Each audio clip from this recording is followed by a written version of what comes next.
Welcome to the Theater of Others podcast. My name is Adam Marple, and I'm the co-artistic director of the Theater of Others. With the COVID-19 pandemic forcing a shutdown and reevaluation of space and gathering, we at the Theater of Others are thinking about what stories we need and how best we can share them. We believe space is psychology, and it informs the way in which an audience interacts and reacts to what is presented to them. We create uniquely theatrical events in bespoke sensory performance spaces crafted to encourage curiosity and grant the audience permission to commune with the play. Now that space has moved online, how can we encourage interaction and action amongst an audience virtually? The Theater of Others produces plays that both welcome and challenge the audience. We are committed to international collaboration and are a laboratory that helps artists grow through intensive study of their craft.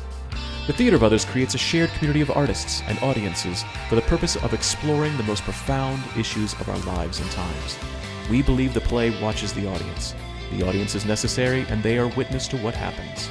And you get to be witness to us making that happen. The purpose of this podcast is to open up our process and let you in. We're peeling back the curtain, so to speak, and encouraging you to follow along, to ponder, prod, and question, to join us and criticize us if need be. Being a witness is no passive task, and it requires much from you. Are you up for the journey? On the podcast today from Melbourne, Australia, our co-artistic directors Budi Miller and myself in Cairo, Egypt. This podcast contains explicit language.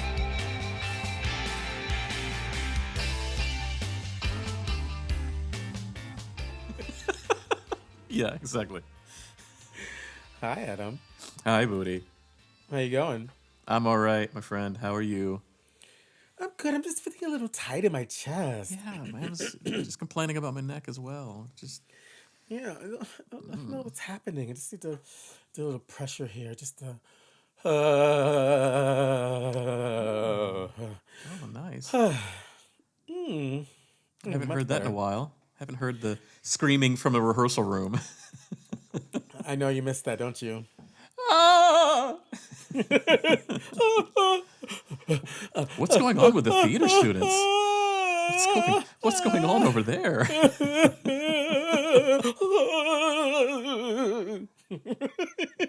God, it must suck to be an actor. Look, this sounds horrible. Yeah. Holy cow. Okay, now that I'm back, Yeah. the listener's going, what is happening? This is what it's like to be in the room with us. Yeah, all the time. Yes, she All was the like, time. maybe I should do a solo where I just do a whole like Restructuring. Yeah. You know that they would want that. Of course, they've been asking for it. Tanvi's been asking for it forever. I know, but if you don't know what's going on, people just be like, "What is he doing?" Yeah, we'll get demonetized on YouTube for pornography. Is what's going We got money. Yes, exactly. I mean, like that's voice work. But I just have a frog in my throat. I don't know why I have a frog in my throat. Yummy. You know what I miss though? You know what I miss? What do you miss? What? I miss, and this is, and all of our LaSalle students they're gonna get really very nostalgic about this. I miss the YouTube assignment. I miss the YouTube assignment. It was one of my joys to come and watch those things. It was fun. I really miss that assignment. That was the best.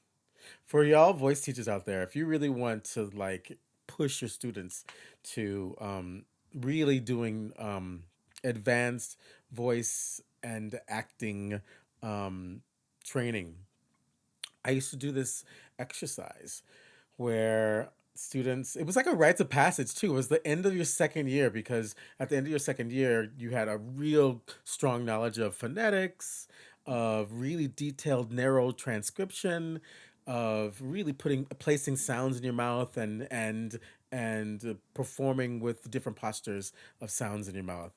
So it was like the final voice assignment, which was a voice/acting assignment for the second year actors, and everyone came to this assessment because they had 2 minutes of recreating a YouTube a person off of YouTube that they would get, and they would do a very detailed analysis of the vocal tract and movement patterns of whomever they were picking from the YouTube, and it was very strategically like they would. It took them a while to get the one that was perfect for them. They would Yeah. submit, they would submit and submit and submit. I'm like, no, that's not quite where you need to go. I would have like, it was so great because we had like these tiny little Asian girls being these big, full bodied, present African American women. Like, it was so good. It was Yeah. so good. It was so good. Um, and I missed those. I missed those assignments. Those were fun. Those were really fun. That was when, and it really paid off because all of those students came out to be really good character actors from that assignment. That's true. Because it pushed them past their habitual way of using the vocal tract, and really having to push into a whole nother realm of their possibilities with their physicalization of sound. But oh, If only maybe I there were could. workshops that you were giving. Yeah, exactly. Wait a minute. Yeah. Wait a minute. Yeah. Maybe I'll bring it back. Exactly. Wow. Yeah. Okay. Well, listen up, y'all. Maybe I'll bring the YouTube workshop. Oh, now I need to sit design. I have to go back into the coffers and get the whole pedagogy because essentially I'll have to take them through the whole phonetic system before we get to the advanced stuff. So it's actually it will be a long class. So it'll be a good class for accent, dialect, um, Character uh, voice. character voice learning. Yeah. Wow. That's really going. That's way back in the old days. Oh my Mm-hmm. goodness! But it was so much fun. Yeah, yeah, yeah. Oh my god. Maybe I can get cameos. I could have cameos of like Bring old in some YouTube old, yeah. characters. Yeah, yeah, yeah. That's cool. That's Shanna cool. Shanna can bring her Nigerian, Wow. and Thomas. I mean Yao could bring in his guy that didn't move his mouth at all. And Leah could bring her Alexis K. Tyler. Mm-hmm. Okay. I'm really feeling this now. I'm really I feeling mean, this. we So weren't we listen up. weren't we weren't ready to announce any of our workshops, but I as you were talking about it, I was thinking like, why aren't you doing this summer? Why aren't you, you know? Well, I think this is the thing. I think because I'm gonna be doing a lot of workshops for the company now. So I Yeah. feel like these workshops should be the ones that I really want to do. You know what I mean? Like, Absolutely. Of course. The things that there's you so many things in my bag. yeah. It's like Felix the cat. I can dig in, or like Mary Poppins. I'll just dig into my bag and pull out a workshop. Yeah. That sounds so much fun. That's talk about autonomy. Mm-hmm. Exactly. Wow. Okay, Adam Marple, you've inspired me. So, just as a teaser, folks, we've got a lot of workshops we're going to be announcing for this year. Budi's got clearly a couple of them. I have two. Steven's he's want to do another one in the fall, and Yeah, he's bringing the adaptation workshop back, which is yeah, great. And I promise that I won't take anyone's spot, but if there's one available, I will take it. So, because I yeah, loved it, it was so good.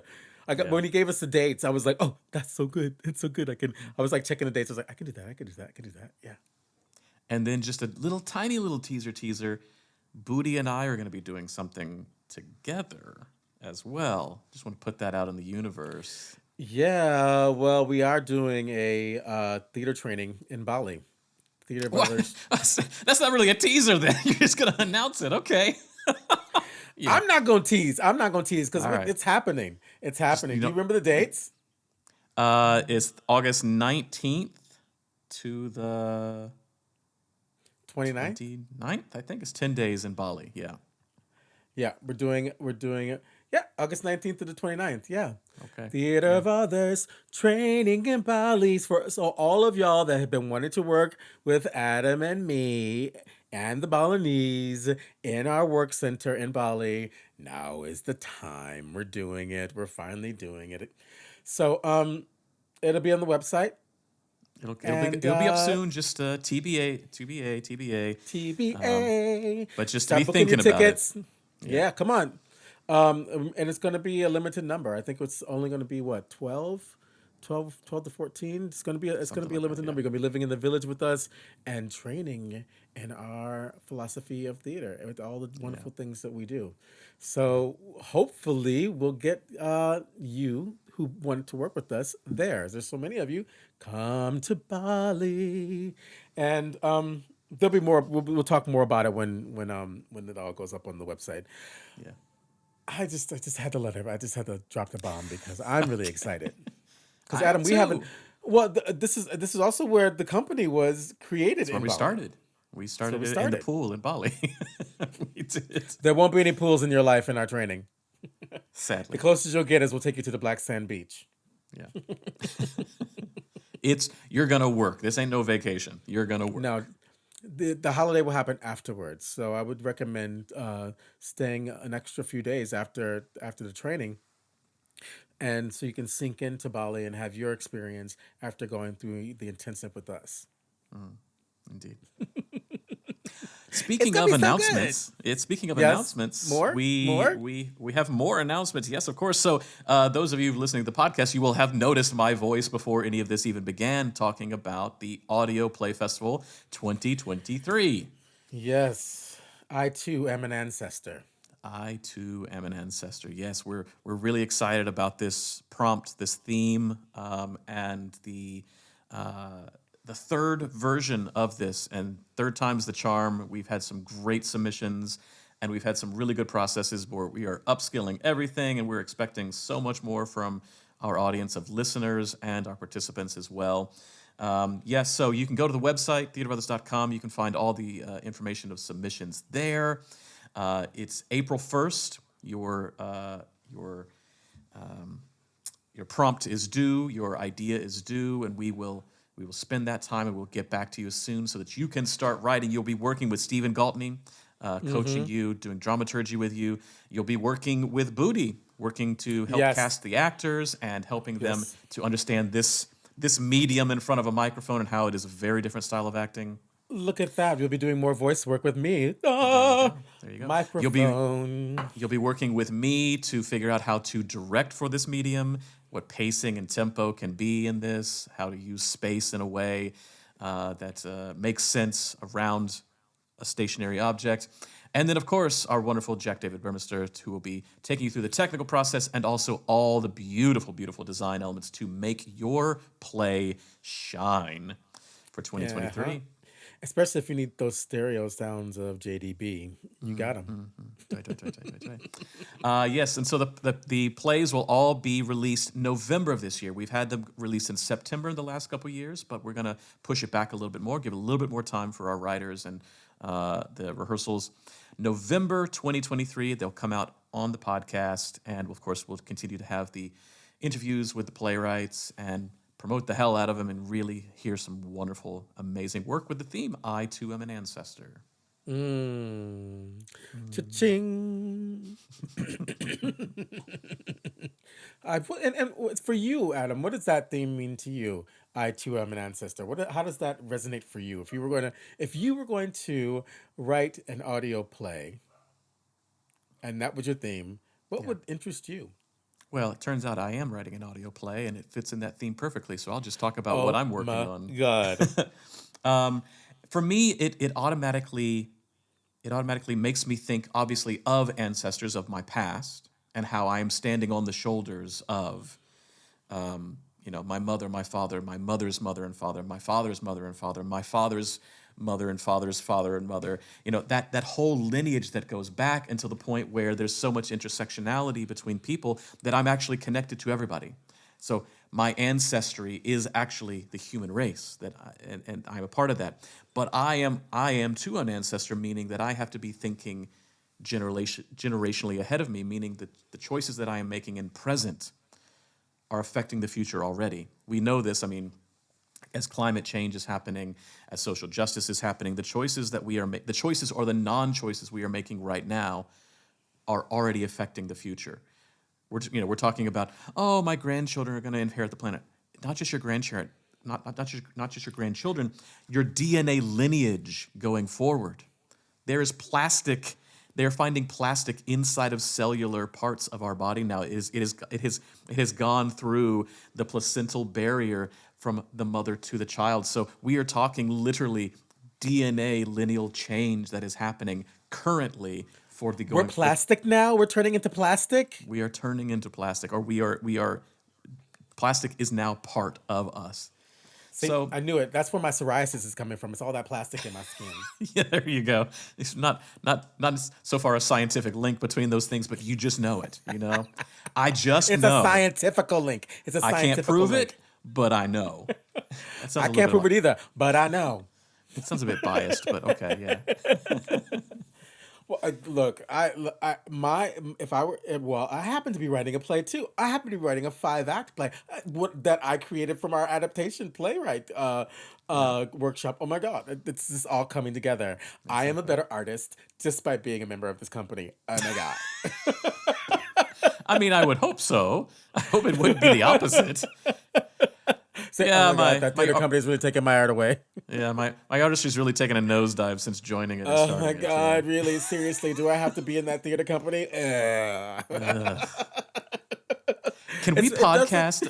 Can we podcast about how bad of an artist I've become since joining this company? That's Oh fantastic. my God, that's the topic. That's the topic of today. No, but it's like my ancestral conversation would be very similar to what you're talking about with this plastic and the cellular transference of information through the cells, Yeah, and how the ancestors. I mean, all I have to do is look at my hands, and I can see my ancestors. yeah, My ancestors are with me always. yeah, And that's something that we're getting even closer to, with our sense of autonomy as a global culture, where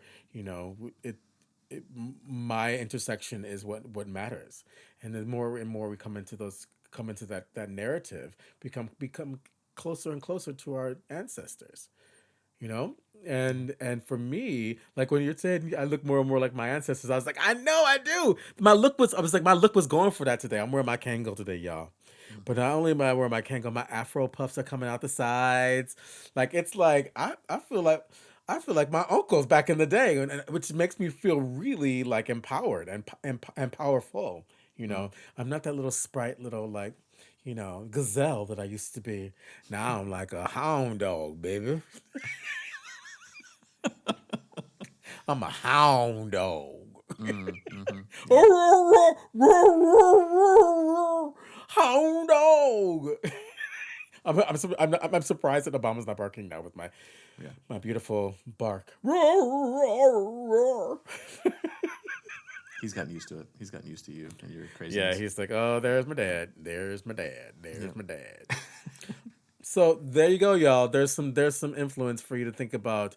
What are you gonna write? What Mhm. was the deadline again? When do we need to April have the? 1st, we need submissions. April 1st, 11:59 p.m. Eastern Standard Time. That is when they will be due to us, and we will get back to you in a fortnight. And so April 15th, we will announce all the plays that Wait, are. is that April Fool's Day? It is. We're not trying to fool you with this. Are It's you trying true. to fool them? No, this is for reals. For reals with a It's for real Z. reals For reals with a Z at the end. Yes. on the Magilla. Dway. Okay, okay, Dway, okay, dway, dway, dway, dway, okay, dway. okay, okay, okay. So, I okay. Here it comes. So there's Here it something that comes. needs to happen. Yep. Work it. Here it comes. Yep. What? You're transitioning, right? Come on. You can do No, it. I am not transitioning. That was not a transition. This is what you normally do. Yeah, you know, That's not my signal. okay. That's All not right. my signal. All right. What would you like So to my, talk my about? What is?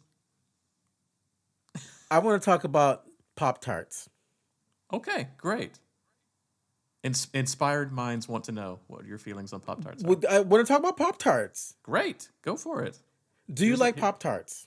I do like Pop Tarts. I have not had a Pop Tart in a long time, but my favorite Pop Tart is a s'mores Pop Tart, which is not good for you. Is there a Pop Tart that's good for you? No, but I feel like a s'mores Pop Tart is just defeating breakfast all around. I think all Pop Tarts defeat breakfast. So you're anti Pop Tart, is that what you're saying? I'm pro Pop Tart No, and you're anti Pop Tart. I like strawberry Pop Tarts. Yeah, of course. That's the That's a goat. classic. That's the goat. Yeah. And then the chocolate ones are next. I like the brown sugar. You had the brown sugar Pop Tart? Oh, the one that doesn't have frosting on it. Yeah, yeah, yeah. Oh, Just a little. those are the healthy ones. Exactly, right, exactly. Those are good for you, Pop Tarts. Yeah, and that's an American breakfast. Yeah. Paleo, keto, all that. Yep, absolutely. So, do you think anyone else outside of America will eat a Pop Tart? Do they have Pop Tarts outside of America? I don't remember seeing They them. do. They do, and they're smaller and there's less sugar. Wait a minute. Wait a minute. I actually think that in Australia, Pop Tarts are banned. Good. That's probably for the best. That's But then, probably how for the would you know best. if it's a good breakfast or not? Well, I'm imagining it probably has some animal protein. It probably has some vegetable protein. I mean, you need Pop Tart or eggs and oatmeal. Yeah, but You know. in America you've got tomatoes and pizza, and they're both vegetables. Yes, that's true. I don't think we are putting the American breakfast up as the paragon of health. So I don't think IHOP is going to be our FDA recommended breakfast. So then, do you think the FDA works on personal bias or not? See, I knew it. I knew you were you bastard. You lie to me. You gaslighting our audience. I knew there was a transition.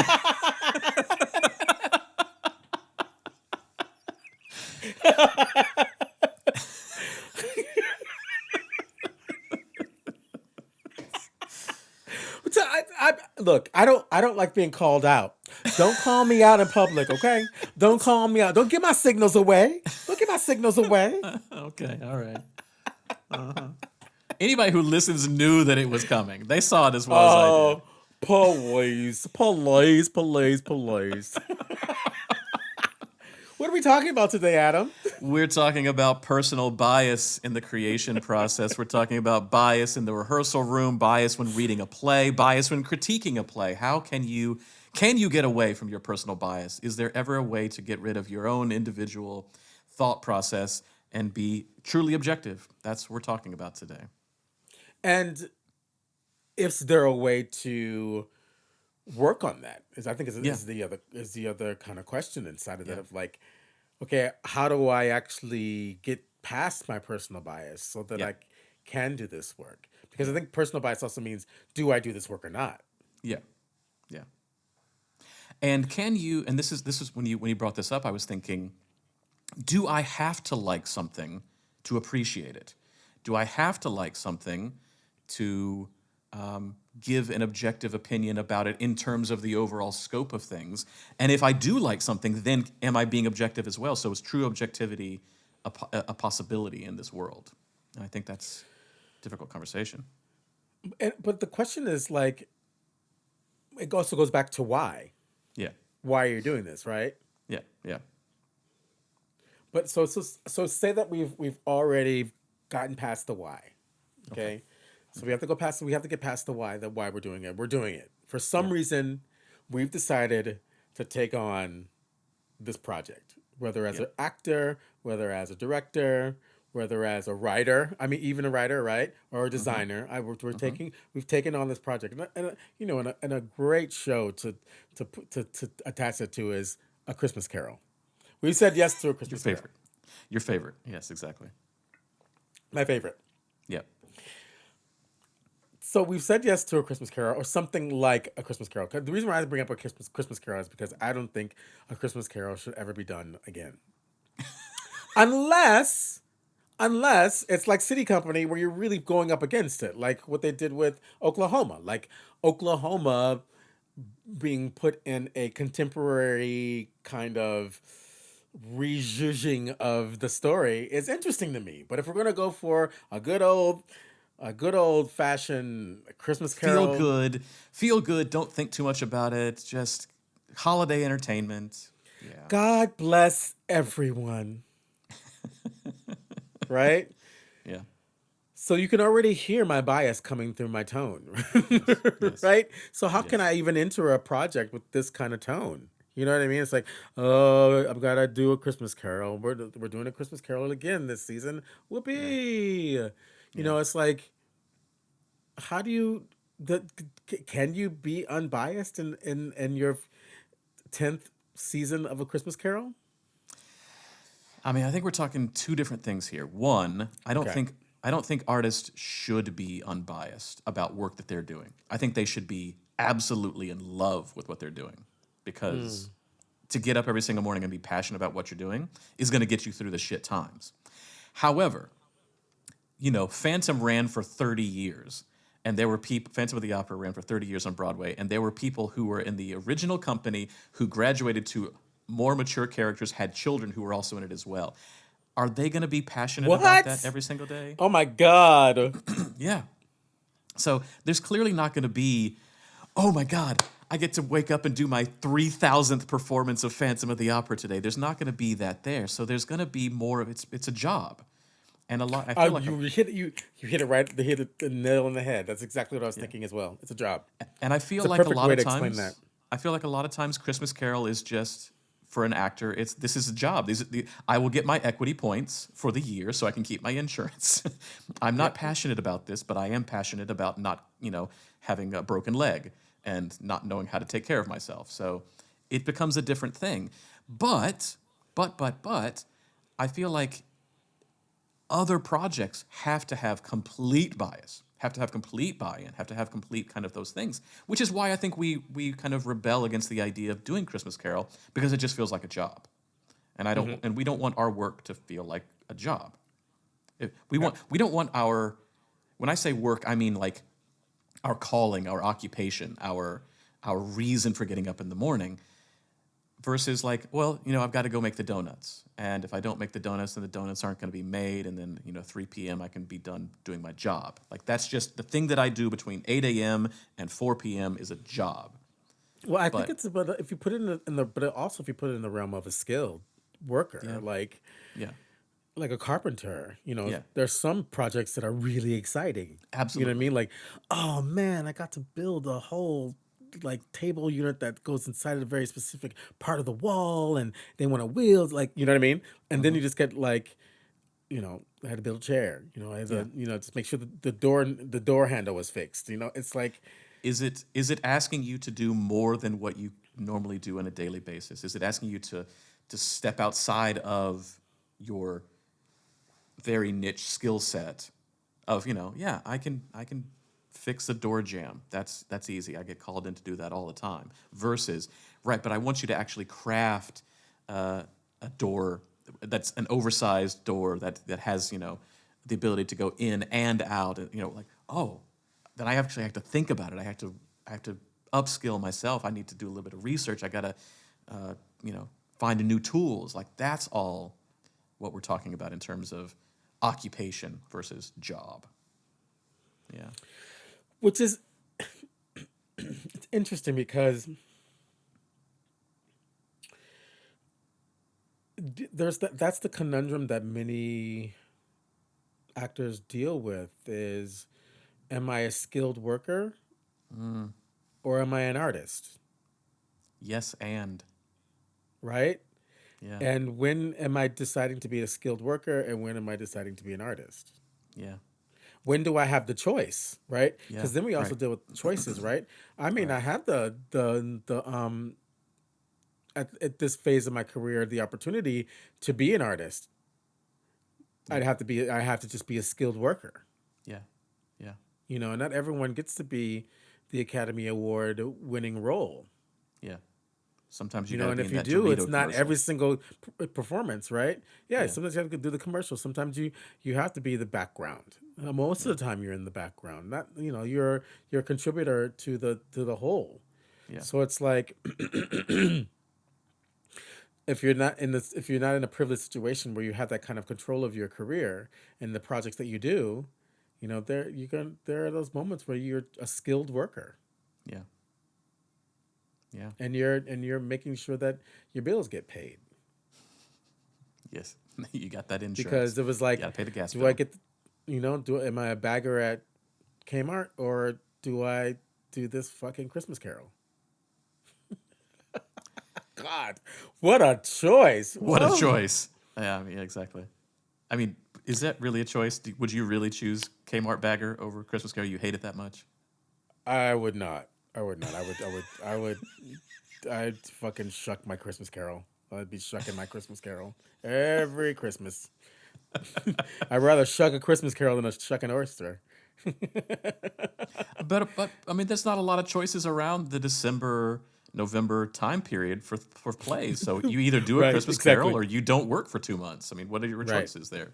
Right. Exactly. Yeah, yeah, Exactly. And so back to the topic then. So bias. yeah.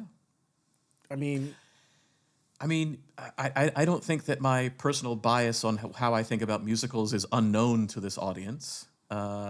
However, however, I have done musicals and I will do musicals in the future, but I'm very, very selective on the musicals that I want to do and the story that I want to tell, that I connect with on a deep emotional, spiritual level.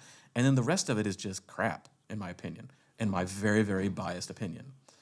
And the thing is, it's like, Tanvi, our resident musical theatress here, who mm-hmm, will constantly want me to do and listen to musicals. I got to do a musical with her, and she got to mm-hmm. see that I could be just as passionate about musicals as long as I liked what was going on, versus the one that we did first, which was I hated every second of it, and it was just a job. I was just being skilled labor, making sure that the musical got up because it lost its director, and I had to take over. But then I got the opportunity to make that my occupation, make that my calling, and I loved it. I loved every second of it. I would do that musical again. Cabaret was a joy, but Pajama Game was not. Pajama Game was I don't not. even remember that production. You don't need to. You don't I need to. really don't remember. I don't remember that show. You don't need to. I try not to remember it either. Just because of the stupid songs. But I love Cabaret. I loved every second of it. I want to go back and do it again. Yeah, Yeah, Cabaret is a masterpiece. It yeah. is. But that's my So, bias. all right. So, how do you work in an environment where your bias is stronger than the desire to do the job or the need to do the job? Really, say you need to do the job, but your bias is like, okay. So, say you have to direct Pajama Game again. Why? Why do I have to do this? Give me a valid reason. Yeah, it's you have to do it because it pays your rent. You'll be homeless on the street. Wow. Life has gotten that rough that I'm down. I'm production to production now. Yeah, Oof. you're a jobbing director. Life has taken a turn for me. I need to Yeah, reevaluate the decisions I've made to get me to this position where I have to do pajama game to live. yeah. Okay. It's either Pajama Game or you don't eat. Wow. God. Gun to my head. Yeah. Okay, so it is. You've got to find the thing, and it can just be a little thing to work on. That's what I had to do. I had to find the little thing that I was interested in, and stick to my guns on that, and then just suck it up for every other part of it.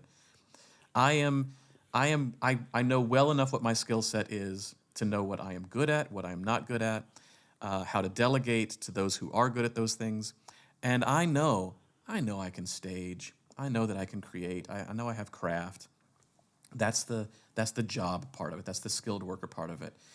But I've got to find something to not let myself go insane to keep the So what artistry. did you so what did you find in the Pajama Game? What was the one thing you focused on in the Pajama Game that kept you sane? I can't remember honestly. This was a while ago, and I'm pretty sure I was also directing something else at the time. this would have been, I think, was this the same time we were also doing Hamlet? Which is why you didn't see it? We were doing Hamlet, I was also doing Midsummer, and then I think I did Pajama Game. I think that's why you don't know this production, because you didn't see it. I don't remember it at all. I don't I, remember seeing it at all. I Was think that that's Tanvi's like that? Was that her third year? that was her second year. Her graduation show was Cabaret. So Okay, yeah, okay. so yeah, so I think I think having other work is what kept me sane during that.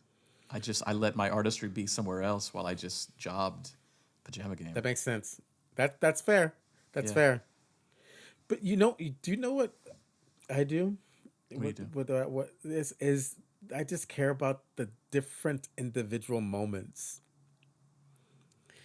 It's like because I'm using my body, so and I have an integrity about what I do with my imagination and my body. Like I just make the bad writing better by really just committing to the bad writing.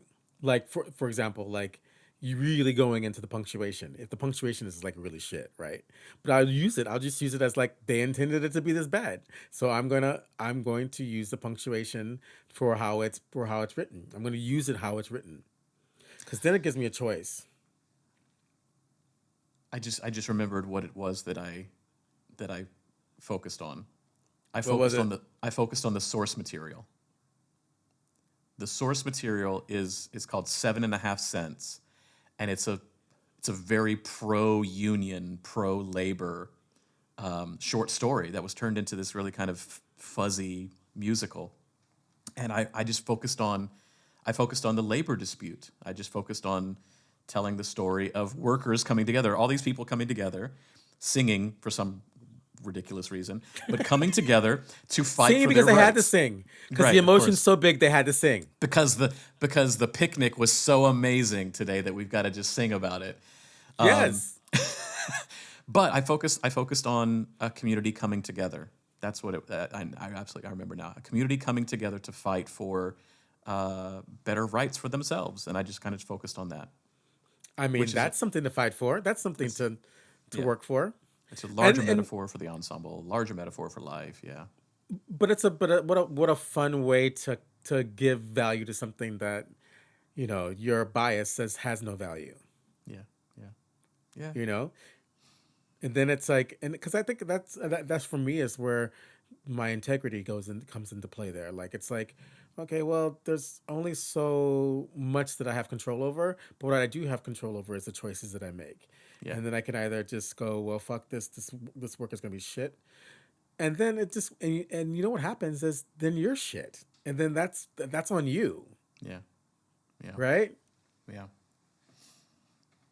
But there's nothing more rewarding than to take something that has that has a very low merit on the scale of like quality for the integrity of the work that you're used to doing, and taking the commercial and having fun with just the punctuation, playing with the status roles that are being flipped in the commercials, because that's what it's all about. mm, Status role and looking at archetype and playing with, like really playing and building those parts of your craft that you actually don't get to work on when you're working on the artistry of like the depths of like the metaphors and the layers of what's happening here. But like it's real simple. It's a little jingle, because it I always also makes me think think. of like. Go ahead, go ahead. Okay. No, no, you go ahead. You go ahead. No, because it just makes me think of those actors that like take on those little silly projects. Yeah. Like Samuel L. Jackson with snakes on the plane. God. He's having fun. It's the most quoted thing his entire life. It's going to be that he's been a Jedi. He's been in Quentin Tarantino movies. He's been in Spike Lee movies. But these motherfucking snakes on this motherfucking plane. Yeah, yeah, But when you think about it, it's iconically silly, stupid fun. yeah. Of course, of course. But once again, he didn't phone it in. No. You still got Samuel L. Jackson's integrity with Yeah, everything he does. yeah. I think it's also it's what I was going to say was I think a lot of times we focus on something that we're working on as if it is going to be the end all and be all of your career. Whereas this is just a stepping stone in the path of that. And if you can focus on like when I did Pajama Game, I was thinking like I don't think I want to do musicals, but I better know how musicals work and how to do them so that I can actually choose yes or no if I'm going to do it. So part of it was also me learning how does this work and why doesn't this work? That was the thing that I was learning. Was just like, okay, clearly it's fun. I've been in musicals before. They're the most fun thing to put on. They're the most hard work to put on as well. But why They're don't I like hard. them? Musicals are hard. They're incredibly hard, of course. They require so much of you. But why don't I like them? I don't like the writing. It's not the music that gets stuck in my head. Yeah. You know, there's nothing wrong with that music other than it's just stuck in my head. It's just the writing is just, I don't think we need to have a scene where somebody discovers a hot dog and then sings about it. I don't think that is what the universe needs. But a beautiful love song, Why not, though? a song about loss. I mean, I understand, I love opera, so I understand high dramatic work that requires you to just let, the emotion out.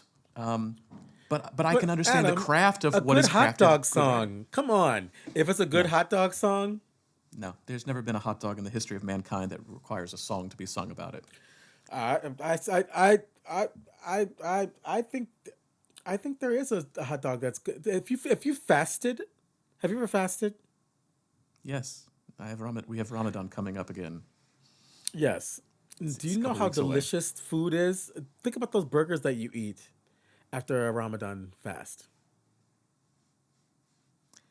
Still not singing about it. Not going to do a dance routine If you with are my... a person that sings, if you are a person that likes to, I sing all the time because I've been blessed with the voice. That everything that comes out that makes me happy, I can Sure, turn it into a song in a heartbeat. sure. But you know what, though? The story as written is not about that. The story as written is I'm just walking down the street and look, there's a hot dog. That's what I'm talking about, the writing. The writing doesn't justify... Is there a hot dog the song re- in this musical? There may as well be. I use this metaphor all the time. I was singing about a hot dog because Tanvi, that's you how I feel have about it. Tanvi. The next musical you write, you have to write a hot dog song. But you know what? Tanvi has to write a hot dog song. But if you're taking the piss, I will like satire. I will go and like watch if I'm going to laugh at it. But like I'm talking like these musicals are written like where I have to believe in this silly thing. Like Carousel, come on, don't do Carousel anymore. He beats me, but I know he loves me. You can't sing that song. You can't sing that song with any kind of belief. You can't. Stop doing that musical. Stop it. I know you like the music, but you're a misogynist. Stop. Stop. Is that an actual lyric? He beats me, but I know But that I know loves he me. loves me. Yes, that's the song. Is basically that. Yes. My dad hit on me, but I know that he loves me. Like all those themes. Wife beating, weird kind of quasi incestual things. Okay, That's the musical. yeah. Well, so that now that's going into the racism and misogyny that's embedded in musical theater. Remember we had this conversation before. I was like, do you We have, think yeah. musical theater is the reason why that racism was so strong in America? Well, entertainment in general is one of the reasons why, because the images that were forced upon us. Well, not just musical theater, as we talked about in our last podcast, the misogyny that is apparently in Beckett's work as well. it's, I it's not just musical mean, theater. oh, you It's know what? I had a conversation with my supervisor about our conversation about Beckett, and she had an awesome idea. yeah. Trans boys. Interesting. Yeah. Yeah, what are the rules those along are men. that? That's Right. men. Right. 5 men. That's our next production. We're gonna do Waiting for Godot, and it's gonna be all trans men. I got some really great trans male actors that See, would kill it. They'd be but amazing at it, actually. Oh my but God, that'd but be so not good. to rehash this conversation, but then you are specifically making Godot about gender, and I'm not even sure that gender factors into that play at all, which is why It we had it. doesn't. It which doesn't. which is why we're having such a hard time with this thing. 'Cause it's like, what does it matter what their gender is? It's not about that at all.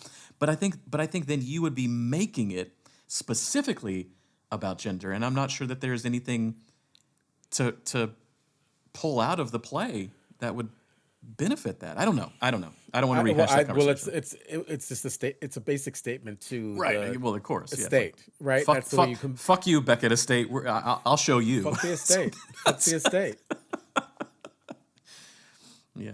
But also, I think that also goes into this bias conversation because one of my major biases is representation, Yeah. putting bodies in spaces that have power, that normally don't get power, that Yeah. don't get seen, that don't have recognition, that don't have a spotlight on them. So that's where I think bias can actually really Yeah. and increase the conversation. Yeah. The show that I'm currently working on, um, I purposefully, in the choosing of my writing, needed to include representation because it is so underrepresented here in Cairo, and it's controversial, but it's the decision I have to make. This is a bias. I am actively showing my bias and pursuing this bias because it needs to be out there, because it's not out there. The conversation is not out there. The representation is not out there, and it may be uncomfortable for some people, but otherwise they're not going to see it at all. So it's incumbent on me as an artist to include it. It is part of a mission statement that I have while I am here to include that. So that I am showing my bias, and I'm okay with that. I'm perfectly okay with that. I'm perfectly okay justifying that as well. Well, it was one of those questions that I received when I did an all BIPOC, uh, um, primary BIPOC, Othello with the second year actors. I was Mm. like, yeah, I wanted a space that was primarily BIPOC, and then I had to be, oh, James Rizzo he was one of my two white boys in the production. He was so good. James and Lucky. They were amazing. They were amazing. And then I had a female Othello, you know, African American Australian female Othello. It was amazing. It was really, really, really incredible.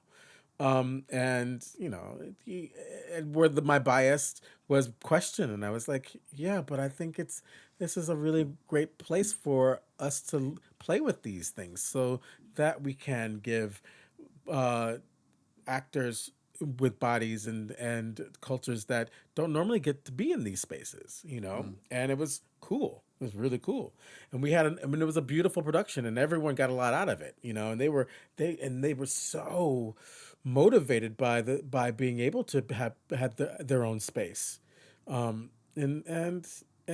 we also got our white boys to understand their privilege and really be a part of the narrative and become really great human beings out of it. Mhm. Because that's how we get all y'all to the barbecue. That's how we get you to the barbecue. Mm. Barbecue is good too. And barbecue is good. Barbecue is good.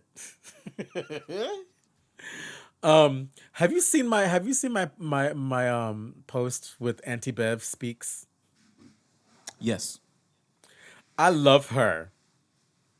she's great. I love learning the etymology. I love etymology of words, but I love finding how we're using words incorrectly and how to use them to speak to the dummies in our life, so they have no Yeah. idea how we're insulting them.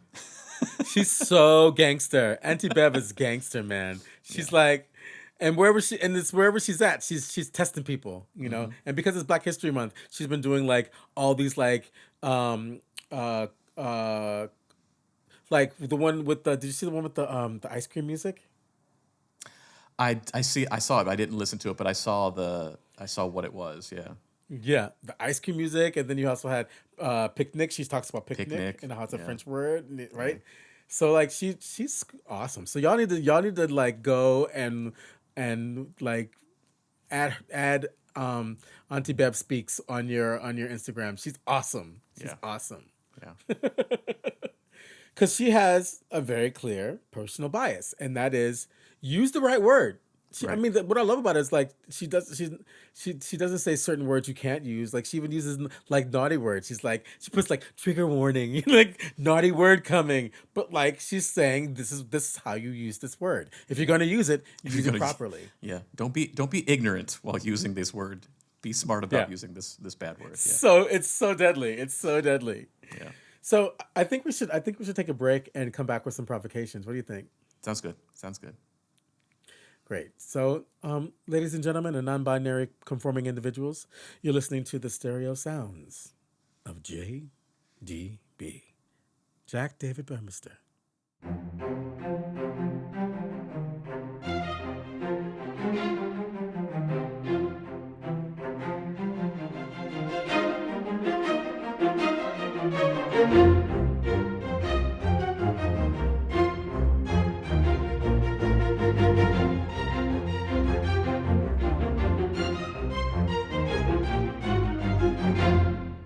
Wow, we can clearly feel his bias, His bias. Monsieur Burmeister.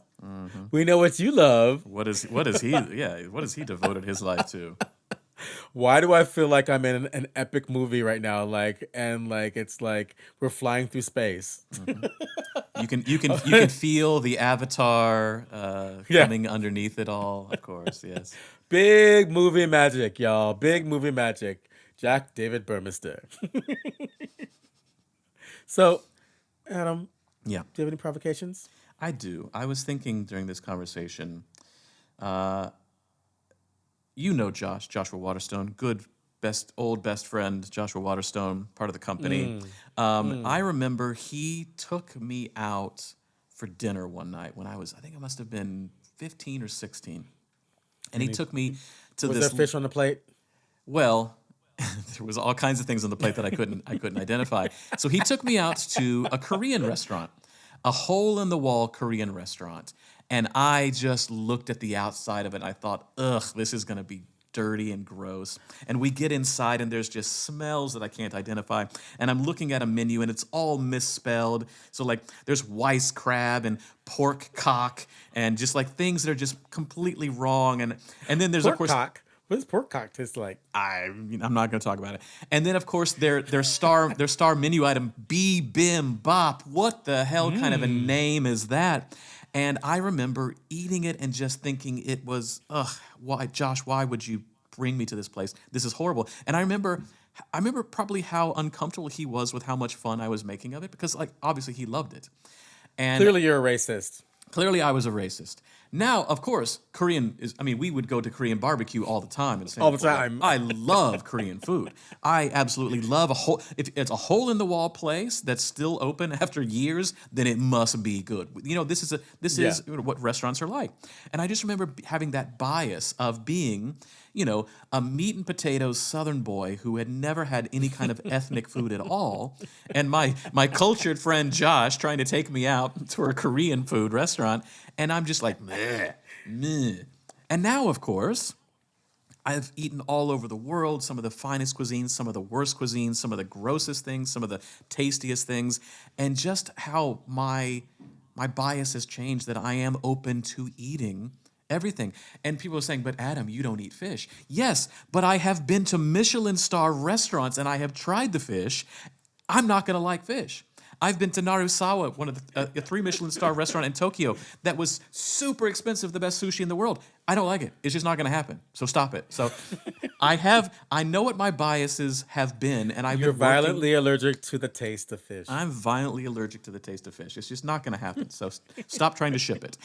So but I constantly put myself out there to test, is that still the thing? And I've mentioned this on the podcast many times before, and those of you who know, have seen this, I have this armband that says do hard things. And it is a constant thing of going like, those hard things are your biases of the things that you can't do or the things you don't want to do or the things that I didn't like it before, but do I not like it now?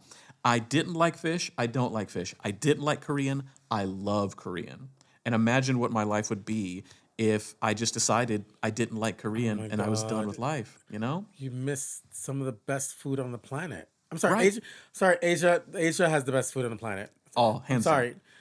You will Mexico never win this argument with me. Asia has the best food on the planet, and Mexican. and Mexico. Yeah, exactly. Yeah. So Mexico that's has good food. Mexican, yeah, yeah. But I it's mean, I yeah. mean, I'm biased, but I'm Mexico is biased. the But I'm only non-Asian part yeah. of the world Yeah. Yeah. that can hold its own. But it's also because it's on the same meridian on the planet, Do you know same it? kind of spices. You know, it's not just bias. This is an actual. They actually did a poll in the last couple of years. What is the number one dish on the planet, and what is the number two dish? The number one dish on the planet was green curry, Thai green curry. The number two dish on the planet was tacos al pastor. It's Well, thank you. it's. I mean, so I say yes to both. yeah, I say yes to exactly. both Yeah. happily. So What's number three? I can't remember, but I'll tell you what, European food was way down on the At the list. bottom. At the bottom, of course. Italian and French and all that. Like it was all very, very low on the Boring. No list. flavor. It's Yeah. just all butter. I don't know Now, about that, but I know Fabio's listening. Yeah, I know Fabio's listening. Fabio, we love the Italian food. We love the Italian love it. food. But Fantastic. it's not Asia, baby. It's It's not. it's not on You put my it up against the Malaysian. I'm sorry. You put it up against the Malaysian, I mean, we found a new Malaysian restaurant here nice. yesterday. Nice. That's just that's not far from here. Cool. And guess what the name of it is called? I don't know. You get ready, Adam. Okay. Jalan Alur. Okay, I'm still waiting for the shoe to drop. Tell me what that means. Adam, It's been a while. It's been a minute since I've been there. do you remember the laksa and that I took you to in Malaysia? I don't know. You're fired. You're fired. I don't eat laksa because there's seafood inside of it. You could. That's true. There is seafood. It's the Exactly. best. Jalan Alur is like it's basically like what's the famous uh food court in Singapore that Makan everyone always Sutra? goes to? Makan Sutra or Newton or Newton. It's like Newton. okay. So like Jelano Lure is like Newton. It's like and the food is amazing. So if you're in Melbourne, you must go to Jelana Lure. It is the best Malaysian food that you'll get. It is legit. Like Akshay and I were like, oh my god. That's not my provocation though. My that's my bias is coming. My bias is coming through. It's because you brought the food in. It got me Yeah. got me going crazy. So, what was your provocation again? My provocation was just test your bias. Test to see if that thing that you thought that you don't like, you still don't like. Don't just rest. That's right. Just try things. Do hard things. That's all. Simple enough. I would say, for me, for those of you who are getting these auditions and that you don't want to do, what happens if you give yourself that check your bias phrase and give yourself a little bit of distance from it and approach it from that distance and see how it affects your work. See how it affects your work. That's my provocation. Good Give it a provocation. little distance That's a good and see how it provocation. affects your work. Adam, how are we going to know that these folks did this? Well, they're going to go to speakpipe.com/theater of others. Again, speakpipe.com/theater of others. Theater with an R-E, theater of others, all one word. You can leave a 90-second voice message there. You can check your bias about not hearing your voice on our podcast, and you can submit something finally. Hallelujah. You could also send it to podcast@theaterofothers.com. We are also on Instagram, Facebook, and our On the website. gram, y'all. You can find all ways to communicate with us in any of those spaces. And we'd Everywhere. love- You could even fax us. They can fax us too. You have the fax number? Yeah, 212-121-8593. Oh Some my God, some whoever gets that in New York is gonna right. hate us. Exactly. Some poor bastard, some old person who just happens to have a fax machine still, and it still Because works. they got a 212, because they're old if they got 212. Yeah, exactly. Deet, deet, deet, deet, deet. Dear Theater of Others. What the hell? What is What? this? You need to subscribe as well if you're gonna get any of this information. We come to you every week. We give you a podcast every week. Subscribe. That is right. Correct. And then if you like us, you can do what my Uber driver does. You give me 5-star, I give you 5-star. 5-star, 5-star. You give me 5-star, I give you 5-star. 5-star, 5-star. It's a great deal. You get 5 stars, I get 5 stars. We get 5 stars. You get 5 stars. We get 5 stars. I mean, 5 stars for everyone. Everyone gets 5 stars. It makes me think of, it makes me think of like a Christmas Story. Hey, plus. 5 star, 5 star, 5 star. And if you really like us, you can leave us a comment. I mean, I'm telling you, if you leave us a comment, then the word gets out and then more people get access to these theater podcasts that are for you every single week. And we have just gone up. We were number 10% on the planet. In the top 10% of the planet. Now we're number 5% on the planet. We're in the top 5% of the planet. So we have. Ooh, child. We are just we moving. You want to talk about up and coming? Moving on up. Adam, it's so good to see you. It's phenomenal to see you, as always. I love you. I love you too. And all y'all, we love you too for coming and listening to our madness and, and learning some stuff from us. And send us some provocations, please. Yeah. And until then, we'll be back next week. Bye!